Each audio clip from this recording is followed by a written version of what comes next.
There are few places that are more infected with the woke mind virus than the board gaming and tabletop RPG industries. It's just been a complete disaster over the last few years. It started creeping in more than a decade ago, honestly, in kind of the World of Darkness community. If you guys didn't know that, it's a big nightmare. And it just crept further and further and further. It was an easy place to gain a foothold because it's an easy place to turn normal people out of. Now, of course, some normal people might check out D&D or some of the bigger games like Magic the Gathering or something like that. But when you get into the more niche of the hobby, it's very easy to just get a stranglehold of this political activism going because the normal people are like, that's a little too far for me, pretty much just by instinct. And they see who's kind of in those circles, and they really don't want to get involved in it. Now, because normal people have not been involved in it in a long, long time, it's just gotten worse and worse and worse. And it's really sad because if you look at what board gaming and tabletop RPGs should be, it's kind of a family hobby. It's something you should do with your families, your kids, so that you could, not have them in front of a screen, etc. And that's something that's healthy. That it used to be. That's what it used to be. You used to play Risk with your kids, or Monopoly with your kids, or whatever. And it's just slowly become this like adult hobby again. Like a lot of stuff has been taking children's things, turning them into adult things, and then trying to then make a big political stand out of it. So that's what's happened here. I've been covering it over the last several years in the industry on this channel, of course, going from the top down, from the influencers that have been doing crazy things with it, like Rahdo runs through it, Watch It Played, Tom Vassell from the Dice Tower. All these people have been propagating the woke mind virus through their influencer channels based on who they shut out, who they encourage, and of course the messaging that they push through in all this stuff. Now, Tom Vassell pushed a ton of different woke nut jobs with the Dice Tower and brought them in, and of course, worked his cancel culture with there because he had so much power within the board game industry before. Not so much anymore. This whole scene's really dying off at this point because there's just too much of it and not enough new innovation that makes anything interesting at this point. Once you have a pretty good game, there's not a lot of great iterations of new games that are like really that much better to have to go buy new ones again all the time. And so it just naturally kind of dies off unless you have that sort of collector's game like a Magic the Gathering or whatnot, which is a different animal. Now, with all these influencer channels, they propped up different influencers who were woke as well. And this came into Critical Role. This came into, of course, I already mentioned the Dice Tower. This came into just different facets of board gaming all the way around. And it became a complete disaster. Now, these people also got into trade organizations. There's a group called GAMA, the Game Manufacturers Association, who did similar. They've been pushing for more BIPOC content. I've done videos on just like we infiltrated their Discord earlier this year and showed just like how they were trying to push DEI agenda into their board game convention programming, and they run Origins Game Fair and the like, and they're actually very tied in with Gen Con Indiana also. So all these people have basically cornered the industry, and if you say anything, they blacklist you. You get blacklisted from reviews, you get blacklisted from production, you get blacklisted and banned from conventions. Of course, I'm banned from everything, from the Game Manufacturers Association, from Gen Con, of course, from anything Dice Tower related. It's absolutely crazy just because I comment on this stuff on YouTube.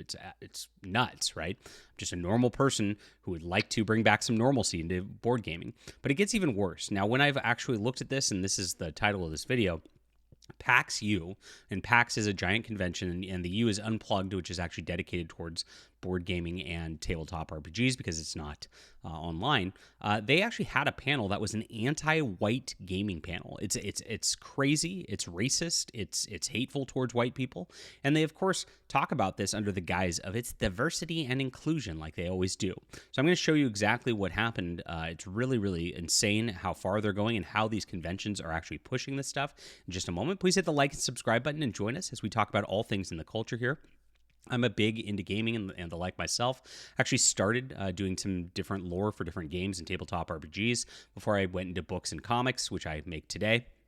Eventually, I'd like to make my own games, and it's a very challenging thing. It's tough to run a YouTube channel and, of course, do all this. But you guys can join our community. Let's build this. Let's build back better, right?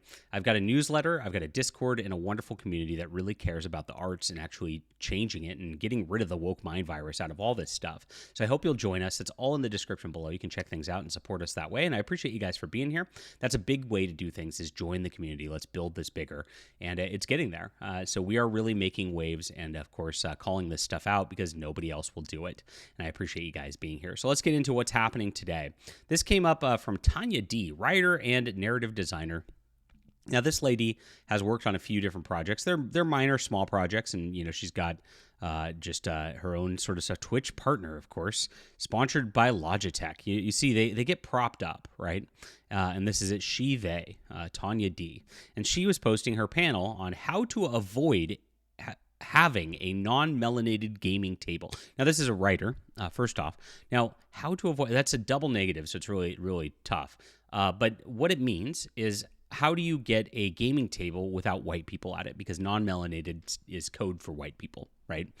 So how do we keep our gaming tables more black, right? And that's pretty weird. So you get in on this, and you've got a bunch of people in here.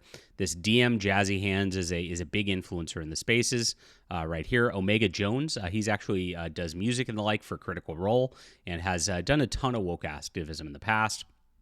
Tanya DePass, of course, we've talked about before. And then one of these people, I think it's the Quincy person's involved in Catalyst Game Labs and actually making different RPGs for that crazy group, who actually has the license for BattleTech and gets all that in there too. So these are people who are being just embedded within the industry, and they're actually pushing this stuff across the industry with their they, them. You see their pronouns right here and crazy stuff. And it is a racist thing. This is how to avoid creating a non-mel, how to make sure white people are not included. This is segregation. This is saying white people should not be allowed in your spaces. So I actually watched the YouTube video, which actually had this whole panel at PAXU. Again, this is a giant convention with like 30,000 people at it. They are pushing this anti-white racism at their convention. It's crazy. And you can see the panel right here. They look like joyous people. Look at how miserable they are.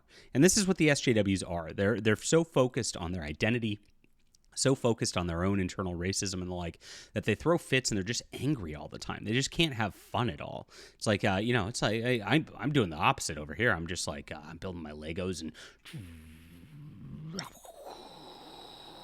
oh no, it's a white shuttle. It's not a black shuttle. Oh no. Oh no. I don't know. I heard YouTubers do corny things like that in the middle of their segments, and people like that. Let me know if you like that or not. I'll do more of it. But my gosh. But it's pretty corny. But this is the stuff that they're doing right here. And as you listen to this panel, as I did, which is on YouTube, it's only got like 100 views. Like I said, nobody pays attention to this stuff, but I'm calling it out because these are people that are Critical Role, Catalyst Game Labs. This is real deal within the gaming industry. This is who they promote. I'm blacklisted from this shit. It's crazy, right? And so this entire panel is like, how do we find more black people to play our games, right? As much as they titled it anti-white. And it's like, oh, well, you can go on Blue Sky and there's starter packs and blah, blah, blah. And nobody's on Blue Sky anymore, so it's pretty funny. And then it's like, you got to go into the community where there's brown people and the like and actually just tell them about gaming. And it's like, okay, good luck with that. And then the lady on the end's like even threw a fit, and she was like, you do not, if you're around and you're calling yourself an ally, you don't get to call yourself an ally. So she's telling the white people that are actually supporting her bullshit that unless she blesses them with her black skin, that they actually do not even get the accolades for it or get any sort of benefit out of it. That's how it's supposed to work. And this is absolutely crazy. And as it goes along, it's just complete racism against white people. It's complete racism in the board game industry. And then they keep crying, and they cry that they're like unable to do it. And they keep talking about the best part is about how hard it is. Like, so when they push this stuff and they make these games that, they say this is not for white people, when white people are 90% of the gaming community. It's crazy. Then they go, then they're like, well, why is nobody playing it? Well, it's really hard out there. And that's the conclusion, is it's really hard out there and nobody really wants this stuff. And these companies know this and these influencers know this, but they still prop it up over and over again. These conventions still have this stuff. Other conventions, I covered one just a couple years ago, had a black safe space room that was only for black people. I mean, it's just nuts. It is segregation being promoted at this stuff. It's very, very wild that that's going on and that's allowed. Now, if this was reversed and it was a white person saying this stuff and having a how to have a white gaming table and the like, yeah, I mean, these people would be thrown out of the convention. They'd never work again, and they'd it'd be tarred and feathered in our society. But when you do it the other way around, it's suddenly okay. And none of it's diverse or inclusive. It's the opposite. They're advocating for for the opposite of diversity. They don't want a diverse table. They want a table that looks exactly the same and looks exactly like them so they could feel better about themselves. Why? Because they have nothing. They don't have any talent. They don't have any interest in gaming. It's all just about their identity full time. This is PAXU, everybody. This is what they're promoting at the conventions. This is the entire board game industry in a nutshell. Sickening stuff. Leave a comment down below with what you think about this. Please hit the like and subscribe button. Really appreciate you guys for being here, and make sure to join our community. We have a wonderful Discord, have a wonderful newsletter. You get 3 free books just for signing up, and I appreciate everybody who joins us as we build this bigger.